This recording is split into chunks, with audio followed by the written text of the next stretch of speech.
Hey, yo, what it is and what's good, y'all? Welcome back to 280 Plus, the social media podcast where I take the conversations off the timeline and go beyond the tweets.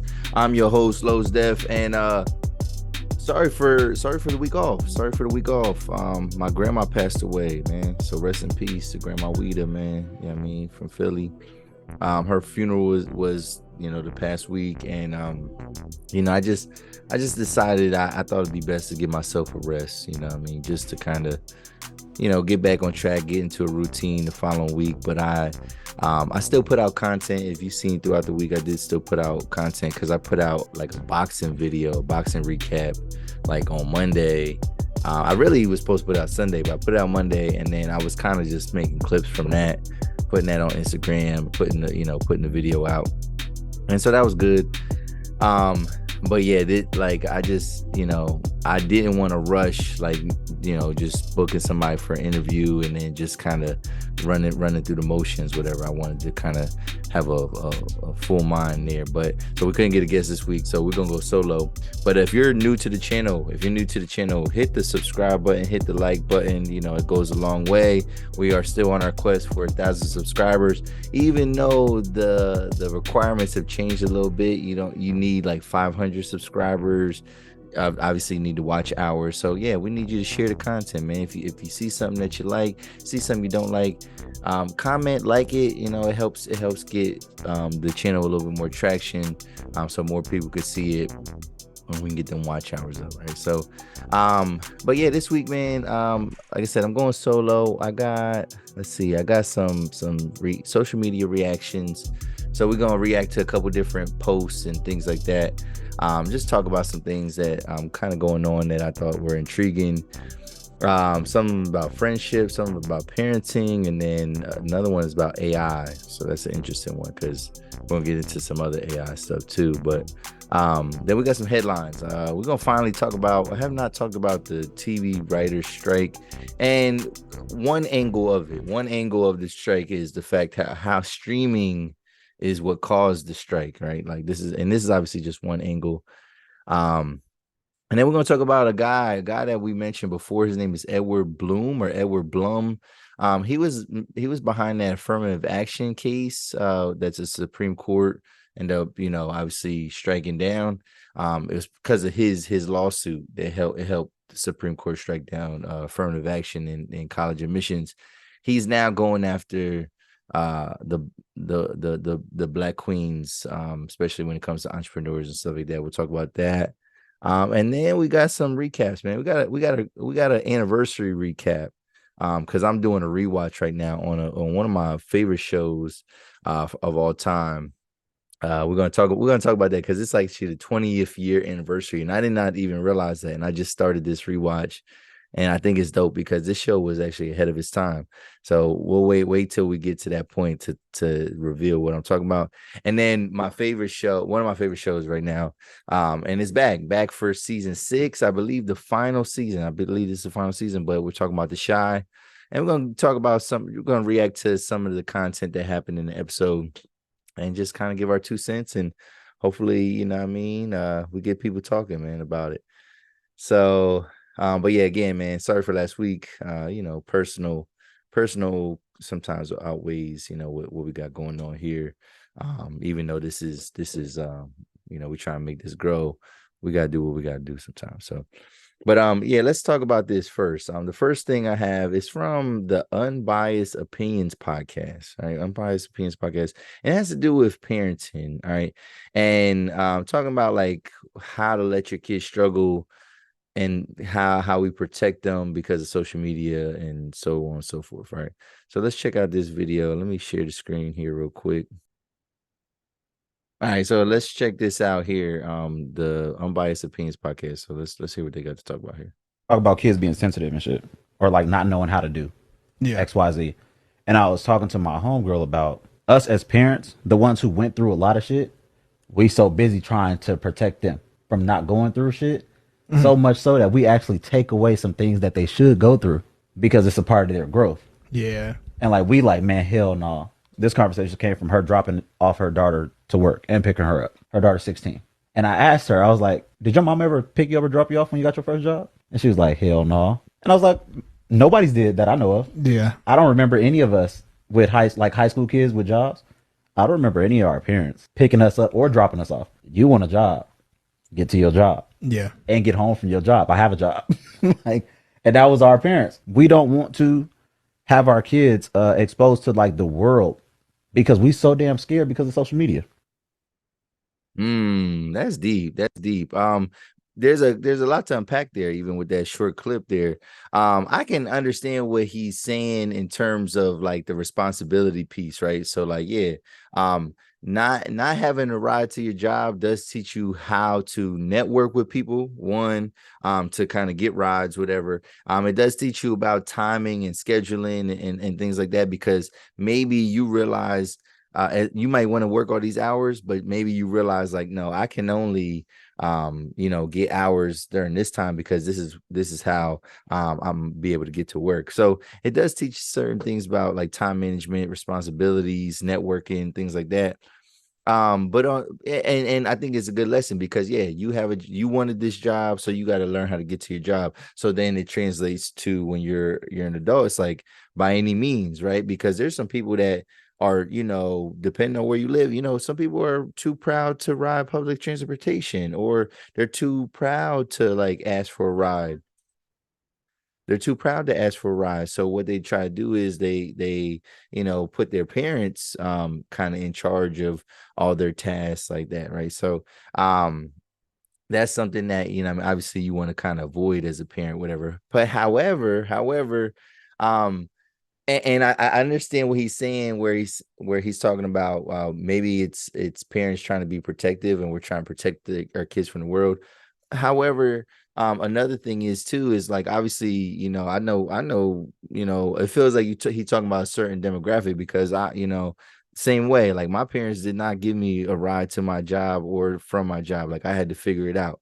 One of my first jobs I had was KFC, and I remember when I lived with my dad, and he lived in one location where it was pretty much easy. It's kind of like somewhat like walk, I guess you could call it walking distance. But it was kind of like a dangerous walk. I had to go like through a highway and stuff like that, whatever. But it was still by my crib. Then I remember I moved to another side of town, and I lived with my mom like to finish out my senior year. And I remember no, it's actually to finish out junior year and then into senior year. I lived at my mom's house, and I had to, like now I'm working at a different job. I had a different way to get to work, and the way I got to work typically was the bus. So I did ride the bus to get to work. Sometimes I had friends though that worked there that could bring me home, and sometimes my mom would pick me up from work. You know what I mean, but she wouldn't drop me off. Um, but I think too, like there's nothing wrong with your parents kind of being a resource for you too. I think sometimes we talk about like the breaking generational curses and things like that, and sometimes like we put hardships on our kids that don't necessarily need to be there. Like if you have the means, it's one thing. If you don't have the means or time, or you are trying to, you're on purpose trying to teach your kid a lesson because you realize like they might be a little bit bougie, or they might be a little bit privileged, that's one thing. But if you have the time and resources, and if you ain't doing nothing anyway, why wouldn't you make sure that your kid gets to work? Because if that's all I gotta do is I gotta give you rides, maybe gas is part of that. Like maybe that teaches them some responsibility. Like, all right, no, you gotta, you need rides to work, whatever. So I need this much gas. Then what that could do is it could your kid's gonna realize like, well, how can I save? How can I? This is an expense now. I gotta pay for gas whenever mom or dad takes me to work. So how can I cut that expense out? Well, if I save up my money and then I get my own car, then I'm gonna be saving a little bit. Like, granted, I gotta buy a car, but I don't have to pay nobody else for gas. It's just all my gas, and I get to go on my time, and I don't have to worry about, like it can do things like that. It can spark the other critical thinking, and problem and ways for them to kind of like solve like real world problems. So, but like I don't know. I don't think sometimes we don't need to make things harder than we have to for our kids. I can understand why we do sometimes, but I don't know, that instance, like getting your kid to work, I mean, I don't know. It depends on where they work. And that's the thing too. You gotta, one thing you learn as a young person too, when you first start working, is you need to work within proximity of your home. Like you should not be getting no job where you got to go, so half hour, 20 minutes a certain way. Like if you're 15, 16 years old, like no, you need to get within proximity somehow, so it's easy or convenient for you to get to work. So I thought that was interesting though. What do y'all think about that? Do y'all think that you know kids need to kind of just be kind of thrown out there and figure stuff out, or should we support them if we can?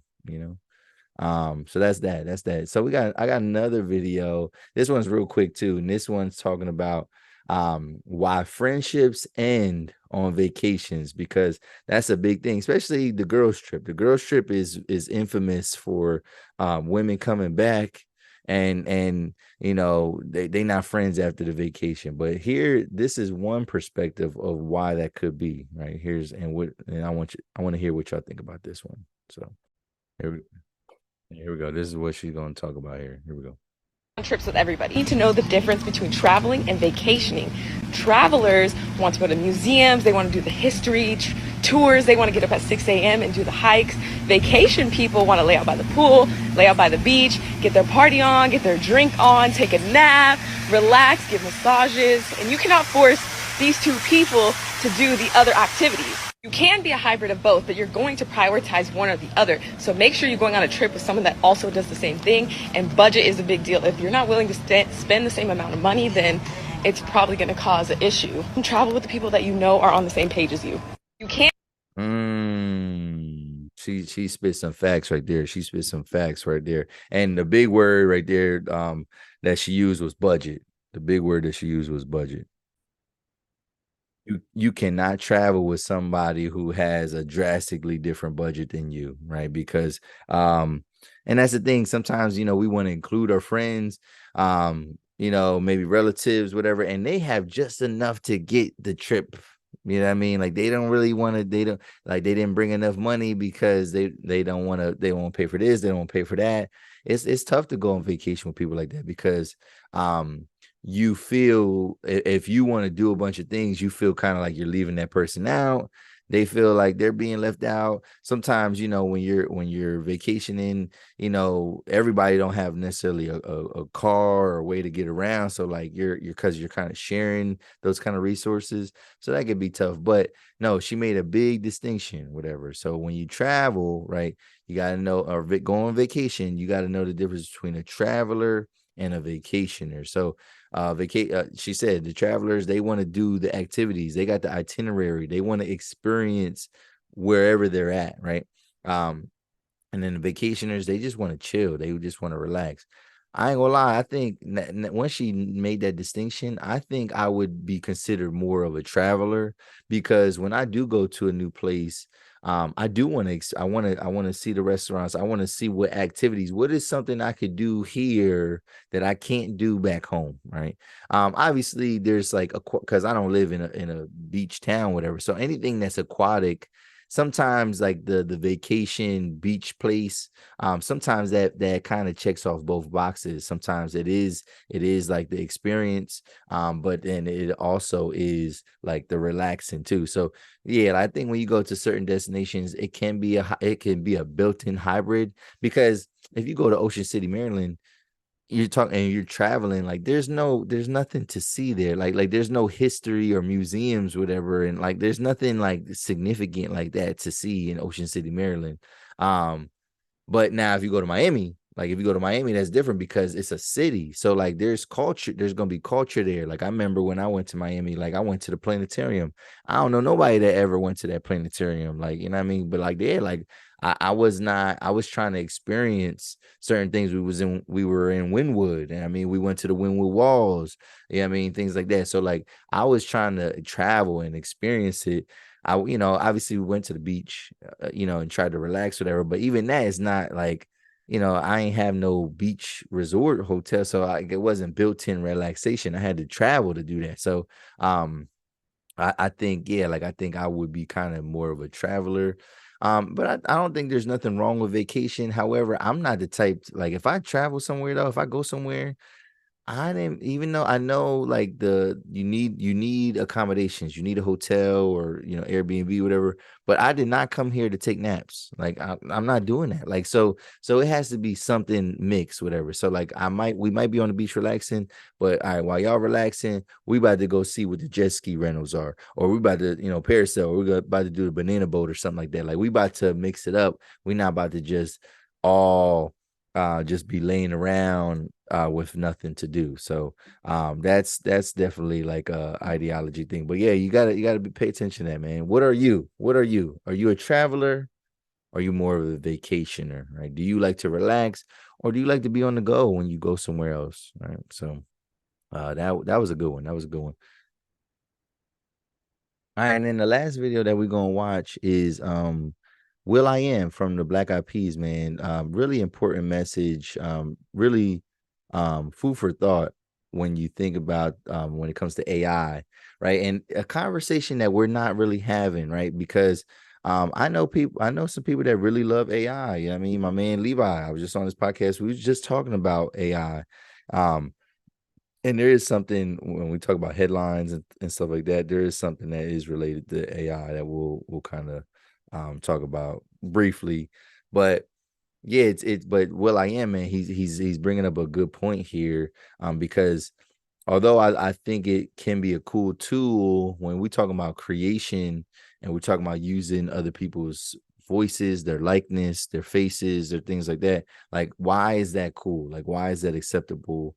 And why we need some type of regulation. That's what me and Levi talked about, regulation. But here is will.i.am talking about this. So let's take a look here.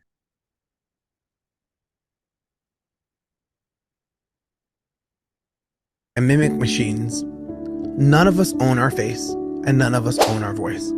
I own the publishing to my songs. You could copyright and you could create NDAs to protect your IP. But when it comes to you, every human being, walking in the age of AI, who owns our essence and our likeness? And why aren't we talking about that enough? The Drake AIs, yeah, it was a buzz and it's still going to continue to buzz. But shouldn't Drake own his likeness and his essence? Why is that legal? Why is it legal that Biggie Smalls is rapping a Tupac verse that was actually about him? Like, why is that? I can't take a Nike swoosh. Nike owns a swoosh, but I don't own my face and my voice. Beyonce don't own her face and her voice, but Adidas owns stripes. Something's not right for people. I don't see, and that's the problem. That's what I'm talking about. Like we don't always. Sometimes, man, when it comes to these advances in technology, we just want to do everything, and I benefit from the technology a lot of times, but like we just want to do everything fast and quickly and efficiently. And yes, as a content creator, AI can be great, whatever. It can streamline the process. You can basically have a full production studio, right? Like that does everything for you, that does so many different things for you, right? When it comes to editing and like, marketing and things like that. Like you could have a whole production by yourself, which is cool, right? But when we talk about, again, we're talking about people that have talent, that we're talking about the talent, and we're talking about basically trademarking and being able to own your likeness, whatever. So yeah, like he said, the Nike swoosh, the Adidas stripes, right? We can't just put that on a shirt and sell it, right? But with AI, right, I can now, granted, it'll get flagged, whatever, but I could take Drake's voice, I could take Beyonce's voice, I could take, certain their face and put it on something, and like, before it gets too big, I probably could make a couple dollars off of something, right? But that's wrong. Like that's not what AI was intended to do. I don't think AI was not intended to be ripping people off or stealing things. But he makes a good point though. Like, when what kind of regulation, basically it goes into that conversation of regulation. Like what needs to be put in place so that we can ensure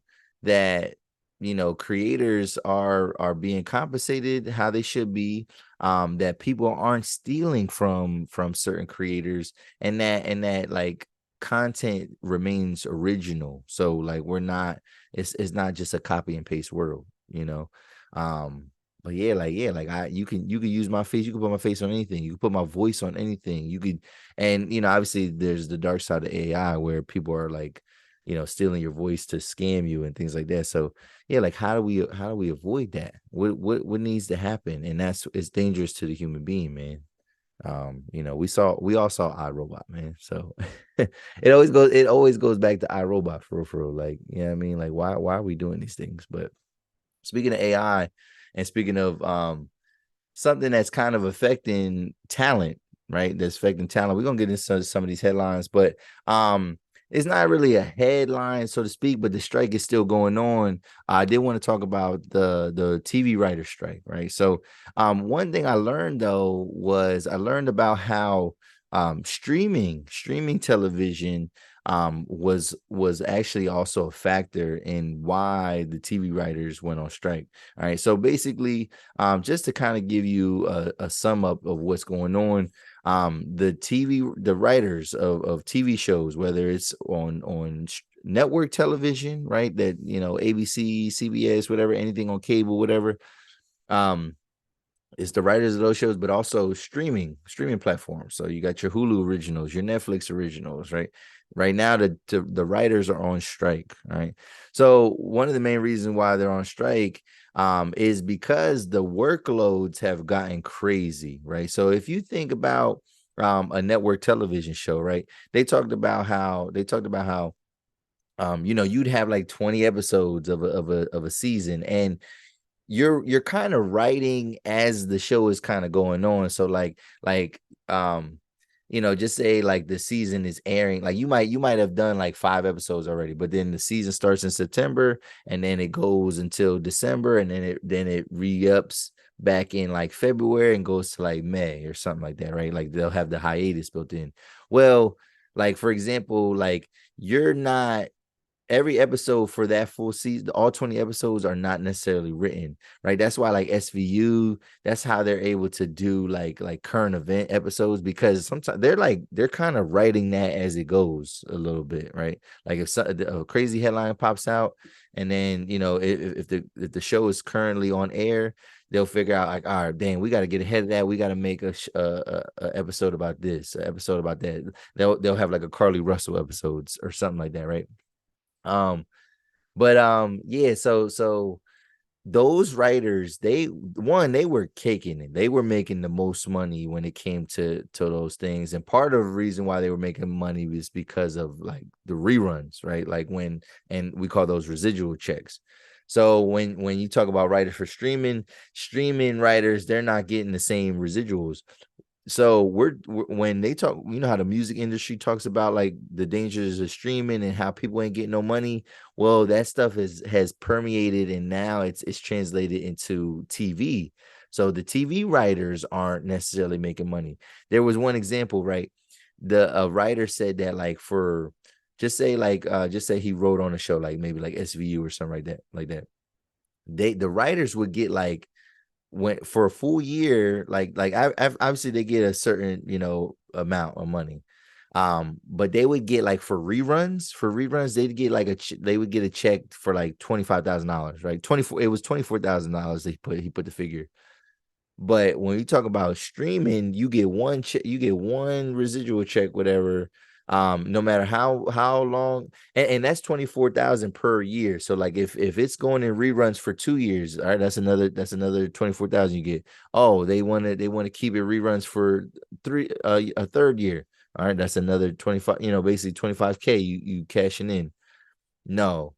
For streaming, you might get $400 for 3 years. So the residual checks are different.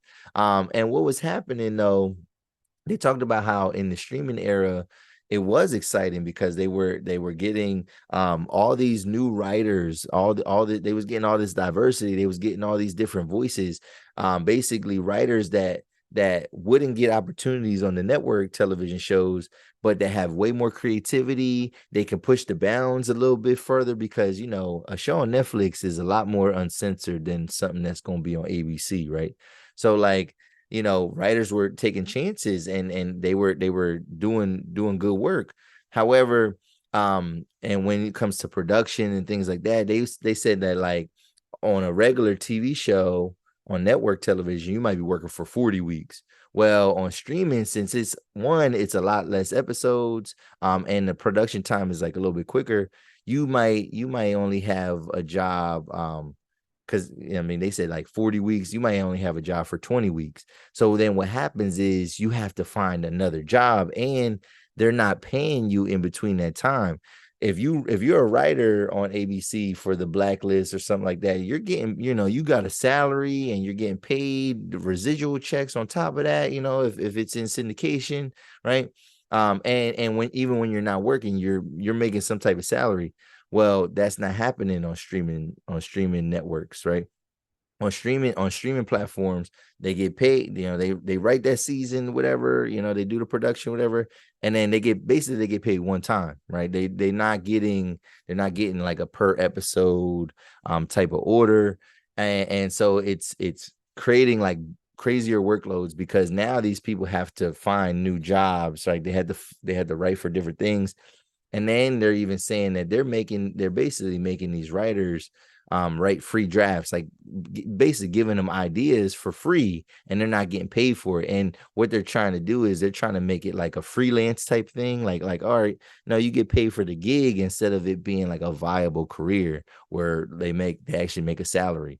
And the reason why I said it's related to AI was because now that the writers on strike, Netflix, right, in particular, they're looking to hire people that can program AI so they can like and prompt AI like software, and so they're looking for AI engineers to create new TV shows instead of paying the writers, instead of paying human beings, right? They're trying to outsource the work to AI, and like it just puts a bad taste in your mouth because it's like, well, what's the goal here? Like, what do we, you know, are we still trying to just cut corners and you know, we're trying to kind of go the back door when it comes to making new content, or are we trying to honor the talent, right? Because like AI, like again, you can create a lot of different things, and you probably could create a TV show, right, straight from AI. But like why are we eliminating the human talent, right? Because what's going to happen is because if we start eliminating the writers, the actors are next, right? If remember that episode of Black Mirror, the current season, right? It was Salma Hayek in it, right? And basically they bought her likeness, right? They bought her likeness, and they were able to just kind of insert her in this show, even though she didn't do none of the acting. So like, imagine if AI gets that advanced to where we don't even need the actors anymore. So then the actors ain't gonna get paid, and they're the ones that are doing the work. So it's like, I don't know, man. We gotta find a happy medium there because it's getting a little bit too reckless, man. But yeah, with the writer strike, there's a lot of restrictions. They have a lot of rules. But yeah, we won't, unless it's like a reality TV show or a game show, where they're gonna be putting a lot of our shows that we're expecting. They're gonna put a lot of that stuff on pause. Now, I think like stuff like The Shy, I think it already, because I think the order had already came out. Like they already, you know, put that out there, so they weren't affected. But you won't be seeing like those actors, you know, be at premieres and stuff like that, because like that's one of those restrictions where they're not allowed to do stuff like that. So crazy stuff. So all right, another headline, another way to go. And you know what? This one I'm gonna read a little bit something here. But so if you guys remember, there was an episode where I think I was solo, and I was talking about the affirmative action case, like the Supreme Court case. And I was giving y'all a little bit of a background, a little bit of a primer of where that kind of started. Now there was a man that wrote a book that's kind of based in that lawsuit. But where this lawsuit came from for the affirmative action came from a man named Edward Blum, and he's always been anti-affirmative action. The only thing is that when he used Caucasian, when they were more Caucasians, like trying to fight against affirmative action, a lot of the laws and the things that he was proposing was getting shut down. So what he did was he piggybacked off of these. You had Asian students that were complaining that they couldn't get into Harvard. So he decided, you know what? I can make like minority on minority, a fight, and maybe we actually fare better chances of getting rid of affirmative action in colleges. And essentially that's what happened. So he was the head of this lawsuit, right? Well, now the same man, Edward Blum, he's the man behind the affirmative action lawsuit, now aims to fight against a venture capital firm that is designed to help Black female entrepreneurs get started. So if you don't know what venture capital is basically, think of Shark Tank. Shark Tank is kind of like that. So basically you have investors, right? You have investors, people that have money, and they're trying to infuse and invest money into these startup companies that have long-term potential, right? So Shark Tank would be an example of that. Those guys are venture capitalists. The sharks are venture capitalists, and they're trying to fund these startup companies. So, you know what I mean? So everybody makes money, whatever. So the thing is, the company is called, I'm going to read this though. Well, it's not even a company; it's a fund, and it's a private fund, and it's Atlanta based. It's called the Fearless Fund, an Atlanta based venture fund that invests in businesses led by women of color. It says the lawsuit, which was filed in a federal court in Atlanta on Wednesday, claims that Fearless Fund committed unlawful racial discrimination. Bloom's nonprofit accuses Fearless Fund of violating Section 1981 of the Civil Rights Act of 1866. The Civil Rights Act of 1866, a U.S. law that bars racial bias in private contracts by making only Black women eligible for a $20,000 grant competition. They claim that some of the group's members who are white and Asian were excluded from the grant program because of their race. It says Arian Simone, Ayanna Parsons, and Keisha Knight Pulliam. Y'all know Lil Rudy from the Cosby Show. They're all part of this Fearless Fund. Basically, they launched this in 2019, and they have raised more than $25 million and invested in over 40 companies in the past 4 years. Black businesses currently receive less than 1% of venture capital funding, and Fearless Fund aims to fix that. In a post shared to the Instagram, Fearless Fund says, "We are in position to provide economic opportunity and freedom to women of color, and will continue to do that work." All right. So that's the thing, man. So it just says Black women or Black people, Black female business. Black female businesses already, when it comes to, and the thing is, these are just, investment firms and things like that. They receive less than 1% of all venture cap. So you're talking about billions of dollars. You're talking about billions of dollars of investment money, right? They receive less than 1% of that, and then you got a guy that is that already obviously people making it seem like, oh, it's not racially motivated, or it's not like he don't have no bias, whatever. Well, why are you targeting a fund for Black women, right? When these people don't receive. And the thing is, I think he's targeting them because he feels like it's low hanging fruit. Like they haven't been established that long. They're only a 4-year fund, right? They've only been around for 4 years. So maybe we can kind of get them out of here.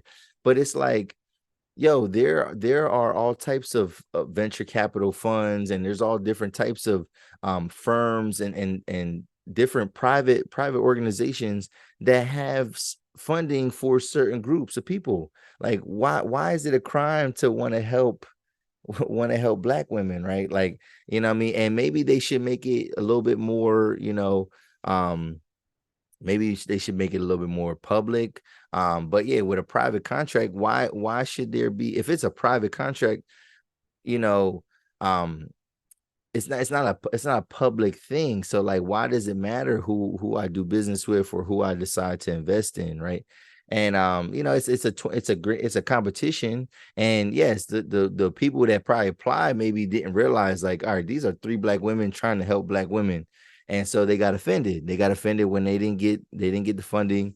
And now they're screaming racial discrimination, when really it's like, yo, not everything is for everybody. Like, I get it. I get the equality part of it. But again, we're talking about private. Like, that would be like, if if I just was donating money to Black colleges, and then somebody try to sue me and say, like, yo, this is crazy. Like, this is crazy. Like, why is he only donating to Black colleges? Like, he should donate to my school, whatever.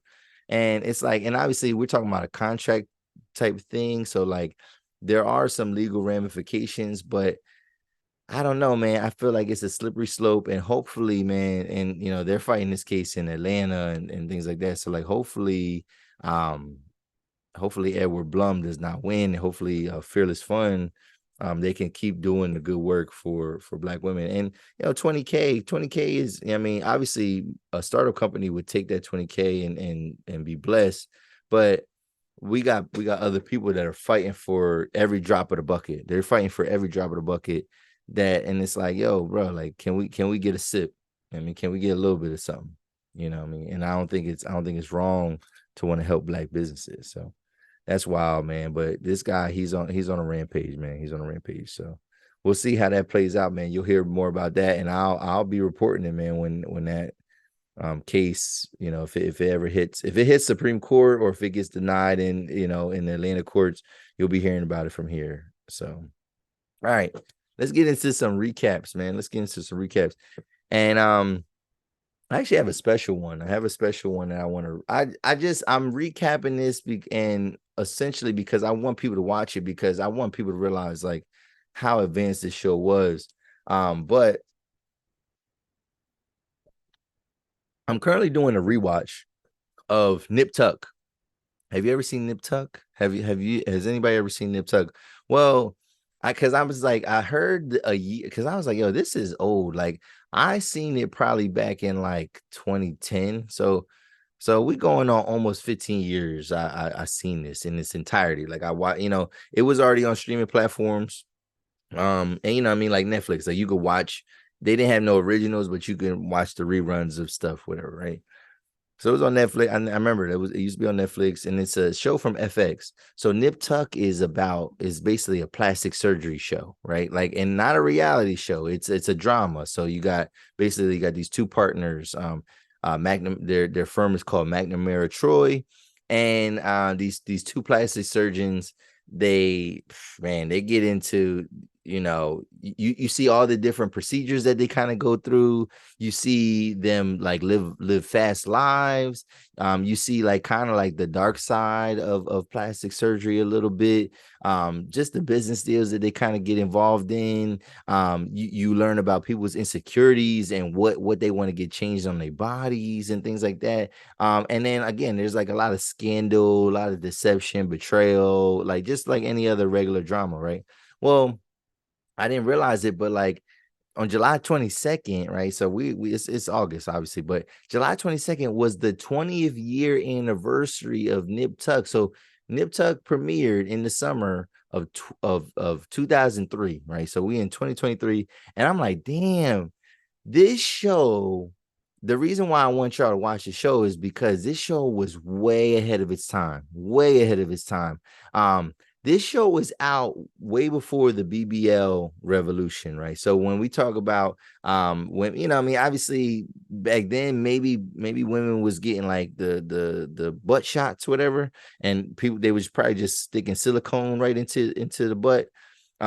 But this is before like BBLs became like that was the procedure and things like that. So you're seeing them like kind of, do plastic surgery on women and do different implants, whatever. So, but this show was out way before that. So if we think that, like plastic surgery has been a thing, whatever, it's been a phenomenon. It's been something that people have wanted to do, right? And the thing is with this, you have people that get surgery for vanity, but then they do a lot of pro bono stuff too. So you get a lot of people that have like defects or they get into accidents and then they help them people out too, whatever. So it's just an interesting show.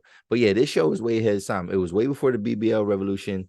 It was out before gender identity became a thing, like became a super mainstream topic. And it's interesting how they kind of approach it, because this show is like so bold and brave in which they go about it. And I feel like even the people that disagree about certain things when it comes to gender identity and whatnot, I think a show like this, even though it's fictional, it kind of gives you an insight as to the thinking behind it. And also it probably opens up your eyes to like, yo, like what these procedures are like.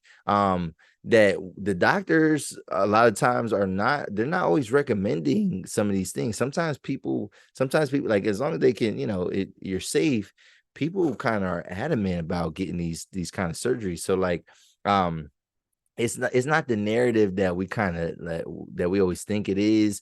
A lot of times, again, there's a darker side to it. There's a gray area to it where it's not just like, oh, you think this way or you think that way. Like it gets into all that, whatever. So and then just this idea of like even body positivity, like this was out way before that. So like I don't even know if a show like Nip Tuck, I don't know if it could survive in this climate, whatever. I think people would and I'm talking about it, whatever, but people would probably like protest certain episodes, or they probably be like, oh no, that's right, that's wrong, like I don't know why are they talking about this or that, or they're promoting this, they're promoting that. And I felt like it was just really neutral, man. Like, what I mean, when it came to that, like they were, yeah, like it was crazy. Like they didn't, you had episodes where they would kind of compromise their morals, but then you had times where like they would have like the high moral ground and they would be against certain things that were happening.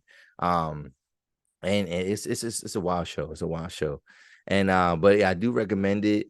It's there, I think there's like 6 seasons. There's probably like 15 episodes per season, but it's crazy television, crazy, highly entertaining television, man. I recommend it to anybody. But again, that came out 20 years ago, and that's crazy to me. But definitely worth the watch. Definitely worth the watch. And then yeah, man, my favorite, one of my favorite shows out right now is back for season 6, and I'm sure this is the final season. This is the final season of The Chi. The Chi, are y'all excited that The Chi is back? Hopefully we can be on the ball and we can get you recaps every week. If we can get you recaps every single week of The Chi, we're going to try to do like an every other week type thing. But definitely want to keep up with the main plot points of the show. So The Chi, man, I was excited. Season 5, right? We recapped season 5. Season 5 was their most watched season, right? So, and a lot of people thought that The Chi was really good, right? It was ascending, whatever. And then I think people thought like they didn't like certain plot points, whatever, and it's kind of going down. But then like the way season 5, the writing of season 5, man, they went crazy. Shout out to Lena Waithe, man. Shout out to Lena Waithe. And they did their thing. They did their thing, and everybody that's a part of that, like, so because it's not just Lena, but everybody's a part of it. All the actors, I think everybody did a great job. So season 6, man, it opens up, and I love how they open up these episodes with that common theme. So the common theme was like intimacy and like intimacy issues or intimacy successes, right? So like, they do their little montage and everybody is basically getting busy, right? Doing their thing with their loved one, whatever. So one of the couples that they kind of shine on is Emmett and Kiesha, right? And they right now, Emmett and Kiesha, they having some intimacy issues right now. When you think about it, they're together, right? They got this blended family, right? You got Kiesha got her little Ronnie, Emmett and got a couple of his kids, staying over there, right? So and I mean, yeah, his other kids probably come by and whatnot, right? So they're just having intimacy issues. And it's weird because even from last season, I don't like, I know they had some, their relationship was kind of blossoming, but I don't know, like, and it seemed like they're definitely cool and they're definitely good friends, but I don't know if they have that fire between them. Like, I think that, and I think they're struggling, one, because now they're having to worry about these little kids. And now Kiesha is fully in it. Before, Kiesha was a guest kind of coming into it, and like, she thought she was gonna help and things like that, and it was cute. It was cute to play house. But now that she's like in it, whatever, it ain't, shit ain't always sweet. You know what I mean? The grass ain't always greener, so to speak. And now, she's getting, she's rushing Emmett. They're being intimate with one another. She's trying to rush him. They're just trying to get it in because they feel like they need to, but it don't seem like there's no passion there, right? Like, she looks like a miserable married woman where she's just like, are you finished yet? Yo, you don't never let no woman ask you if you finish yet. Like it's over. Like, you gotta just, if a woman asks you if you finish yet, you know what I'm saying? You just need to stop. You need to get up out of there, man. Like, and you don't deserve that, Emmett. You know what I mean? Emmett was a dog. Emmett was a dog, and he was doing some wild stuff. And we're gonna come back to Emmett in another little topic here, because he probably is still wilding. However, I don't know. Kiesha ain't, I don't know. I don't feel like Kiesha holding it down. Like, I know she's frustrated. I know she got a lot on her mind, but shorty, like, you can't ask a man, is he finished yet? Like, you can't. And you too young to be acting like that. Like, I can see if y'all was married for 20 years and y'all kind of miserable, y'all settling to be with one another, you know what I mean? It's cheaper to keep her type thing. But y'all in y'all early 20s, you know what I mean? Talking about, are you finished yet? That was crazy. Yeah, and then another plot point was, obviously we have Rashad, played by Jason Weaver, and we have him and his girlfriend. And Rashad, man, he's still trying to acclimate into society, right? So right now he's struggling to find a job. But this is an age-old thing, man. You got people that, and obviously when it comes to like substances and whatnot, a lot of companies are being a little bit more lenient, whatever. But like, it's like, this guy don't got no job right now. And yeah, he's on the search for a job, but like, he's smoking trees, you know what I'm saying? And it's like, bro. Yeah, I mean, and a lot of instances, like, you might struggle to get a job even more now that you smoking trees. So like, you gotta get your mind right. Like, you gotta like stop worrying about that, and where you getting the money to fund this habit? Because the thing is, that stuff ain't free. So like, that means that if you ain't got no job, somebody give you an allowance, and you ain't got no parents on this show, so you getting money from your woman. Your woman is funding your habit, and so she was a little bit annoyed that he was smoking the trees up in the crib, got the house smelling, whatever. And she's like, I don't really, and you kind of got to respect it. It's like, yo, I don't really want to be smelling like weed. I don't want to smell like cigarette smoke, whatever. I don't want to smell like that. And she made a comment though. She made a comment and said something about her house. Now, this is the thing. This is why these guys, like some of these red pill guys, some of these guys, these relationship guys, whatever, self-improvement dudes, they sometimes they hit on some messages. And one message that I noticed that men talk about a lot of times is like, you never move in with a woman. You as a man, you never should move in with a woman. Never. Because you need to have, you need to have your resources right. You know what I'm saying? Because when you move into a woman's house, you are abiding by her rules, right? Now, if y'all move into something together, right, you have at least some input into what the rules are, you know what I mean? But when you move into a woman's house, you got to do what she's, I mean, I don't want to say it like that. I want to say like, you got to do what she says, like she's bossing you around, but you have to respect her wishes above anything. And you got to understand that a lot of times, even though you live there, even though you might have mail coming there or whatever, that might be your permanent address. If it's originally her place and she's paying the rent, and you know what I mean, you moved into her spot, you are gonna be compromising some autonomy, and you ain't gonna have a lot of say so in decisions. So but he felt slighted. So this guy right now he's just kind of wandering, man. Like he's going through trying to find jobs, I guess. Like we don't see him on no full job search, whatever. But so he's talking to Vic is his man. Vic is about to he's trying to win city council at this point. You got Emmett. He knows who Emmett is. Emmett is got this newfound success. We're gonna get into that a little bit. And right now he's feeling like he has no purpose, and he's comparing his journey to his friends, right?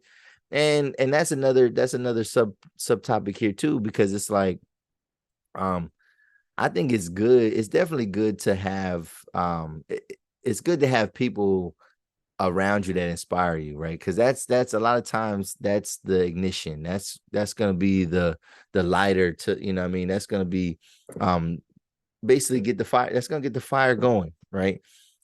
Being around successful people, being around motivated people, it should, if you're a friend of theirs, it should be a residual effect to where like you can network with them, but they kind of motivate you to kind of want to do better and do better, have more. But it's not good to necessarily compare your journey to someone else's now. And that's the thing. I'm wondering where they're kind of going with this. I don't, with the writing, I don't know. Are they going to go the recidivism route? You know what I mean? Recidivism route, like, because he made a hint to his girlfriend, and he was like, nah, I'm cool, whatever. But like, it made it seem like, I don't know if they're going to go this route where they're looking like, Rashad about to do something dumb to get himself locked back up. And because I think if they keep this going on, he's gonna make some type of mistake. He's gonna do something that he's gonna regret. Or are the writers gonna kind of focus on like a redemption to where like, all right, it seems like he's doing, he's gonna be doing bad for a couple episodes, and then he finds something that really resonates with him and clicks, and then it's a success story. So I'm wondering where the writers are going with this. Are they going the oh man, he had no choice. He wants to assert himself as a man in his relationship. So he's about to get money by any means and put himself in danger. Or is he gonna start kind of meagerly and then kind of blossom into something because it is completely legit, completely legal? I don't know. So I'm wondering where they kind of take that this season, but it's good though. And again, the girlfriend did correct herself towards the end of the episode, and she was like, no, it's our house. But that's when he was like, like the damage is done. You already kind of flexed on me. You already said this is your house, and you're right, it is your house. But like, I don't know, the damage is done. You can't save it with the our house now, because it wasn't our house this morning when you was yelling at me for blowing it down in the living room. So, and then we got Emmett, man. Emmett, he has this newfound success. And we already seen how this episode ended, and what happens. And we already know who, when you talk about Duda, messing with him, it's kind of bad news. So like everything is falling into place for Emmett. They're franchising Smokies, and he's getting the residuals of that. He's touching a lot of money right now. And yes, I think it is gonna be lucrative for him, but like I can already see that he's witnessing things that he don't want to witness, and it's gonna put him into a compromising position, or he's gonna end up being the fault. Like, people like Duda, they get guys like Emmett, who don't have a record or anything like that. They get them to be the fall guy. And I'm afraid that this actually could be something like that, where they use Jacob Lattimore or Emmett's character to be the fall guy. And I don't want to see that. I don't want to see that happen to him. But the reason why I brought him up was because he's talking to Duda or whatever, and they're talking about like what you supposed to do, how bosses move, whatever. So Tiffany, his baby mom, right, she's talking about she wants a car, and Emmett goes out and buys her a car. He flexes on her. And Tiffany's boyfriend Rob, Amon Shumpert, he was kind of reluctant. I don't know if he was really feeling that. I don't know if he was really on board with that. But whatever. His girl is happy. He couldn't really say nothing. Now come back home, Kiesha has something to say. Kiesha says, like, if you plan on buying your son's, your kid, your baby mom a car, Like, we need to talk about that first. And Emmett then started getting defensive. He starts saying stuff like, "Oh, it's my money," right? So we seen that. And the question is, right, like when it comes to when you are dating, right, somebody, and then you you have kids to another person. Are you as a man, are you allowed to buy your baby mom a gift? Are you allowed to buy her a gift? Are you allowed to have her best interests at heart? I think in some forms, yes, you are allowed to have her best interests. You are allowed to try to help her out in certain ways. But a car, bro, unless you've been touching money, like real money, for a long time and you're kind of set, right? Nah, I think a car is too much. A car is too much. I can maybe, and the thing is, I can maybe help you repair something on your old car, but to buy you and I don't, it wasn't like it might be used. It say it's brand new, whatever. He was like, I bought her an Altima. Still, if it's brand new, whatever, off the lot, like buying thousands of dollars spending on a car for your baby mom, I think that's a little bit out of pocket. That ain't a little bit. It's a lot. It's a lot out of pocket. Now, the thing is, like I said, if you really touch your money and where it's nothing for you to even buy your girl a car or your wife a car, I think we talking about different demographics here. You know what I mean? But like Emmett just touching a dollar, and he letting Duda get in his head. And again, I think Emmett's gonna be a victim of just wanting everything all at once, and it's gonna kind of backfire on him. So, but yeah, man, Emmett got his work cut out for him. One, him and Kiesha already having intimacy issues, and then he adds on to this buying Tiffany a car. He got to deal with that now. So it's gonna be I think it's for Emmett and Kiesha, it's gonna be rocky, but I don't see them. My prediction after episode 1, they're gonna realize that they don't really belong together. I think we might get a Tiffany Emmett reunion by the end of the season. I think so. Yep. I think so, because I think something's gonna happen with Iman Shumpert and Emmett, even though they're both involved with Bull. I think something's gonna happen, and Tiffany's gonna have to like kind of back her baby dad. You know what I mean? Like, and she ain't gonna be with Rob, man. So I don't know. I predict that's what I predict. And then last thing, man, we saw Victor. He won city council.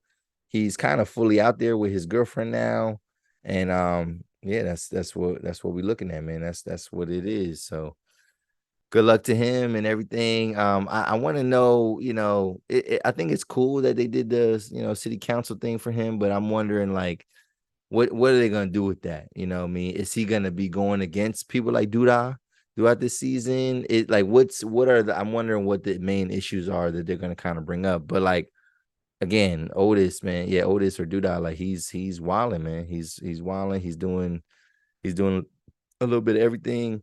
And it's not gonna bode well for a lot of the people that are involved, man. Iman Shumpert about to get into some smoke with him. Emmett's gonna get into some smoke.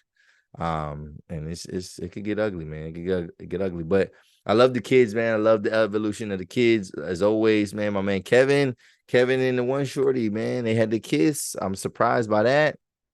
And just living that emancipated life, man. He's wilding a little bit, but.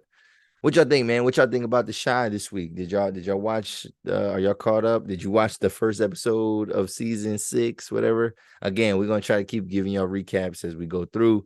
And hopefully, man, the topics are juicy and the content is juicy like it was this past week, and we have a lot to talk about. So yeah, The Chi. What y'all think about this week's episode, though? What y'all think about this week's episode, man? Man, yeah, so we got a lot of things going on. Again, watch Nip Tuck. If you haven't watched Nip Tuck, watch that. You can watch it on Hulu right now. Edward Blum, man, against Edward Blum versus Fearless Fun.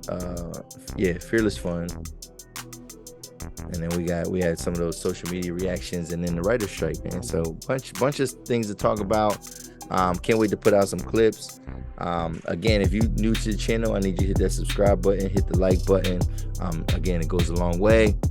And yeah, man, this coming week after this, we should have a guest. And then yeah, man, before we know it, again, summer's about to be over. So again, hopefully, man, you getting your sun, you getting, feeding that melanin, having a good time, and just kind of creating memories, man, because obviously this world is not promised to us. Rest in peace, man, to Grandma Weeda, man. I love you. I plan on eulogizing you through this platform pretty soon. So look out for that, man. Look out for that, because I got some things I wanted to say that my grandma, obviously she can't watch the episode, but in spirit I know she's hearing me. So and I want to do that for her. So that's important to me. But this is another episode of the 280 Plus Podcast, y'all. I'm out. Peace.